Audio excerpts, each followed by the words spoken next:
வணக்கம். என்றும் அன்புடன் அன்பே சிவம். இப்போ தான் கொஞ்சம் முன்னாடி ஒரு வீடியோ போட்டிருந்தேன். 2026 ஏப்ரல் 22 மனம் சொல்லி அதில் உள்ளதே கொஞ்சம் வருது. அப்போ மனம் தேடி தான் மனிதன் வந்தான். மனம் இருக்குது, மனதை தொலைச்சிட்டான். மனதை தொலைச்சிட்டு இப்போ தேடி அலைகிறது. மனதை தேடுறதுக்கு பதில் தான் மற்றதெல்லாம் தேடும். மனதை தேடுறதுக்கு பதில் தான் மற்றதெல்லாம் தேடும். இப்போ மனதை தேடி பார்த்துட்டு ஐயோ மனசு பிள்ளை வம்பாக்கி கீரி பரண்டியெல்லாம் வச்சுட்டாங்களே, வயசாகிட்டுனா இது எடுபடாத, அதுக்கு முன்னக்கூட்டியில் இதை சரிபடுத்தணும் போக்கு அப்படின்னு மனசை பார்த்தவன் பார்க்கலாம். அப்போ மனம் யார்கிட்ட இருக்குது அப்படின்னா கருவறையில் இருக்கு. எல்லாமே கருவறையில் தான் இருக்குது. கருவறைக்குள்ளே அன்பு இருக்கும். கருவறைக்குள்ளே அன்பு இருக்குது. மனசு அங்கே போய் தான் எடுக்கணும். தொலைச்ச மனசு எங்கே எடுக்கணும்? அங்கே தான் தொலைச்சிட்டு. குழந்தையா இருக்க வரைக்கும் மனசு குழந்தைகிட்ட இருந்தது. நீங்கள் கண்டதெல்லாம் போட்டு வேஷத்தெல்லாம் போட்டு மாட்டி விட்டு இல்லதெல்லாம் கற்றுக் கொடுத்தோன்னா அது அப்படி திணறி படிச்சுட்டும் கூட வேலை. ஆமாம், ஒழுக்கம் இல்லை. அப்போ மனம் தொலைஞ்சிட்டு கண்டதெல்லாம் உள்ளே போட்டு கீறி பரண்டி வம்ப ஆக்கி நாசமாக்கி அப்போ அதுக்கு வரல. மனசை குழந்த நிலைக்கு கொண்டு போனால் கருவறைக்கு மனிதன் கொண்டு போகணும். மற்ற ஜீவராசி கொண்டு போக வேண்டாம். மற்ற ஜீவராசி கருவறைக்கு கொண்டு போக வேண்டாம். மனிதன் கருவறைக்கு போய் மனசை கொடுத்துடணும். அதுக்கு தான் வந்தோம். அப்போ மனம் தேடணும். மனம் தேடுறதுக்கு போல மற்றதெல்லாம் தேட ஆரம்பிச்சிட்டான். மற்றதெல்லாம் தேடிட்டு மனசை தொலைச்சிட்டான்.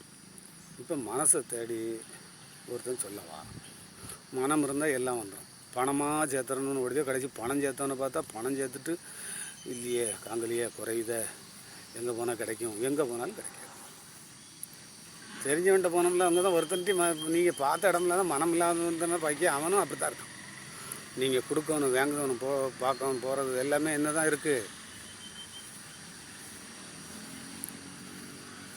உங்கள்கிட்ட இருக்கிறது அவங்ககிட்ட இருக்கு. அப்போ இந்த மாதிரி இடத்துல கூட உட்கார்றதுக்கு என்ன செய்யக்கூடாது? எங்கே இருந்தாலும் சொர்க்கத்தில் உட்காந்துருக்கணும். எங்கே உட்காந்தாலும் மனசை தொலைச்சிட்டா நீங்கள் தான் பார்க்கணும். அப்போ மனசை எடுத்துகிட்டு ஒருத்த பாருங்க. மனசு இங்கே இருக்குது. அதனால் குருமாவெல்லாம் மனம் தெரிஞ்சுக்கிட்ட போனால் அடித்து நொறுக்கிடலாம். ஒரு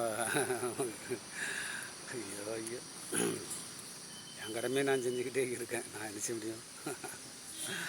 மனசை ஃபுல்லாக பரண்டி வச்சுட்டு குருமான்னுக்கிட்டு இருக்கியா, அதுக்கு பேர் ஆணவம். இன்னும் குருமா இருக்குன்னு சொல்லுதில்ல, அதே ஆணவம்னு அர்த்தம். கிடைச்ச வாய்ப்பை மிஸ் பண்ணுறது யார்?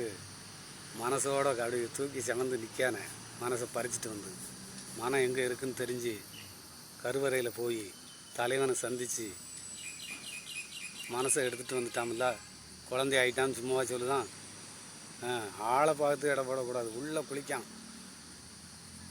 குளிக்கவனையாக்கும் நீங்கள் பாக்கியா. வெளியே பார்த்து பிரயோஜனம். வெளியே ஏதாவது பெயிண்ட் அடிப்பானா நம்ம பிள்ளை எல்லாமே முடியை விட்டுட்டு வந்தால் அப்படின்லாம் வருவாங்க. முடிய விட்டு அது உள்ள ஒரு சக்தி இருக்குது. சக்தி இருக்க தெரியாதுல்ல அவங்களுக்கு. அப்போ அவங்களுக்கு தெரியாது. அப்போ நம்ம தான் கொஞ்சம் விலகி போகணும்.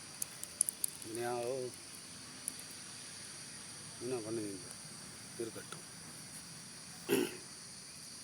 அப்போ மனசை எடுக்கணும். மனசை எடுக்கிறதுக்கு தான் வந்தீங்க.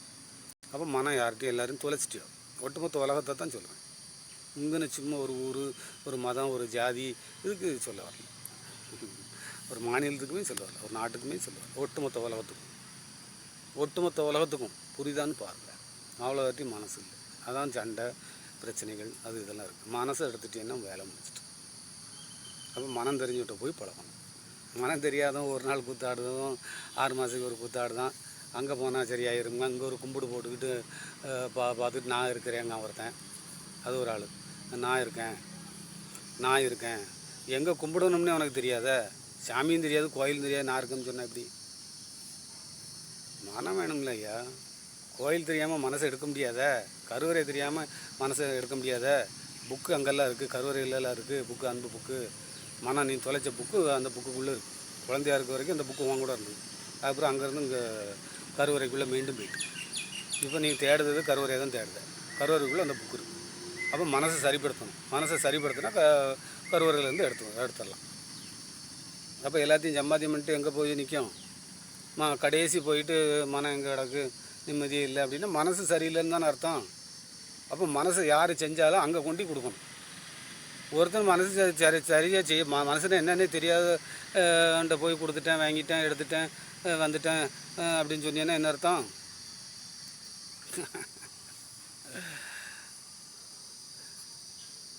வயசு 4 பக்கத்தில் வந்துக்கிட்டு இதுலேயே நான் எவ்வளோ தாண்டி வந்திருப்பேன் தெரியுமா? இந்த 4 வயசு தொடுறதுக்கு அப்பா எவ்வளோ பேர் என்னெல்லாம் கூட்டம் பண்ணியிருப்பாங்க. அவளும் சந்திச்சு தான் இப்போ தான் அவன் துவச்சி எடுத்துட்டு அப்பந்தான் சாமி இருக்கான். அவன் பக்கத்துலேயே சொர்க்கத்தை வச்சுட்டேன். உட்காந்துக்கோ. எங்கே போய் தேட போகிற? மனசை ஃபுல்லாக நரகமாக்கி வச்சுக்கிட்டாலே இல்லையா? மனசை சரிப்படுத்தியாச்சுன்னா சொர்க்கம் வந்துடும், நரகத்தை விரட்டி விட்டுடலாம். அது இப்போதைக்கு இன்னும் எத்தனை ஜென்மம் இருக்கோ யாருக்கு தெரியும். நான் இதுக்கு மேலே என்ன தான் செய்ய முடியும்? சொல்லுங்க. அப்போ நல்லா இருங்க. உங்கள் மனசை தான் ஆரோக்கியப்படுத்தணும். மனசை சரிப்படுத்தியாச்சுன்னா பணம்லாம் மேட்ரு ஆகும். ஏன்னா சொர்க்கத்தை எடுத்தாச்சு, ஒட்டுமொத்த உலகத்தை எடுத்தாச்சு. அதுக்கு பிறகு உள்ளுக்கு தான் அவ்வளோ இருக்குது. கருவறை, கோயில், தீபம், ஜோதி, அது இது நீங்கள் என்னெல்லாம் சொல்லுவதில்லை அத்தனையும் உள்ளுக்கு தான் இருக்குது. வெளி புக்கில் இல்லை.